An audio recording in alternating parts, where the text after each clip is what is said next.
అమరవీరుడు ఒక ఆయన ఉన్నాడు, చంద్రశేఖర్ ఆజాద్. ఆయన కూడా ఈరోజు అమరుడైనటువంటి రోజు. అలాగే ఇందాక ఈ మేడం చెప్పారు, ఈరోజు ప్రాధాన్యత అనేది. ఇప్పుడు న్యూటన్ శాస్త్రవేత్త గ్రావిటీ గురించి కనుక్కున్నారు. అద్భుతం. పైనుంచి ఆపిల్ కింద పడుతుంటే అందరం చూస్తాం.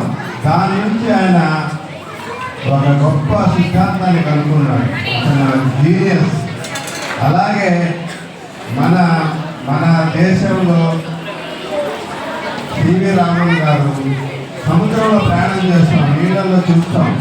నీలి రంగులో ఉంటాయి, నేవీ బ్లూ కలర్లో ఉంటాయి, నేవీ కలర్లో ఉంటాయి. జనరల్గా వైట్గా ఉండాలి కదా, ఎందుకు ఈ రంగులో ఉన్నాయని చెప్పేసి ఆయన జస్ట్ పైన ఆకాశంలో ఉండే కలరు రిఫ్లెక్షన్ అవుతుంది. దానివల్ల ఇంత పెద్ద గొప్ప విషయాన్ని రామన్ ఎఫెక్ట్ అనేటువంటి విషయాన్ని ఆయన కనుగొన్నారు. కాబట్టి ఆయన మనం ఈరోజు జరుపుకుంటున్నాం. ఇప్పుడు మేడం చెప్పని విషయాలు చెప్తున్నాను. మామూలుగా 28లో కనుక్కుంటే 1930లో నోబెల్ ప్రైజ్ వచ్చింది. నోబెల్ ప్రైజ్ వచ్చిన తర్వాత 99లో మన అప్పుడు ఐడెంటిఫై చేశారు. ఈయన ఇంత నోబెల్ ప్రైజ్ అనేది మన భారతదేశంలో చాలా తక్కువ మందికి వేల వేల లెక్క పెట్టచ్చు.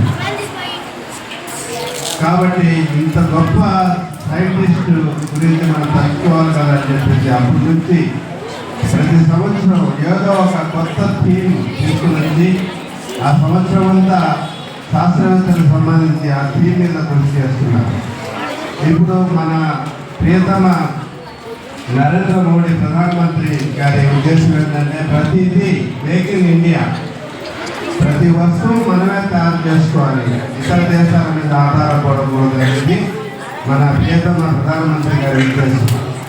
కాబట్టి ఈ సంవత్సరం 2025లో ఖచ్చితంగా దేని మీద పెట్టారంటే మీలాంటి యువకులు, మీ చిన్నపిల్లలు పెద్దోళ్ళు అవుతారు, వయసులో ఉన్నటువంటి యంగ్ జనరేషన్కి ఉద్దేశించి వాళ్ళు ఏదైనా సైంటిఫిక్ అద్భుతాలు చేసి దేశాన్ని మేక్ ఇన్ ఇండియా దిశలో తీసుకుని వెళ్ళేటట్టు ప్రయత్నం చేయాలని చెప్పేసి దానికోసం ఈ సంవత్సరం కేటాయించారు. ఈ యంగ్ జనరేషన్ని ఈ దేశానికి శాస్త్రవేత్తలు మారేదానికి ఎక్కువగా స్వయం ప్రతిపత్తి, మన దేశంలో ప్రతిదీ మనమే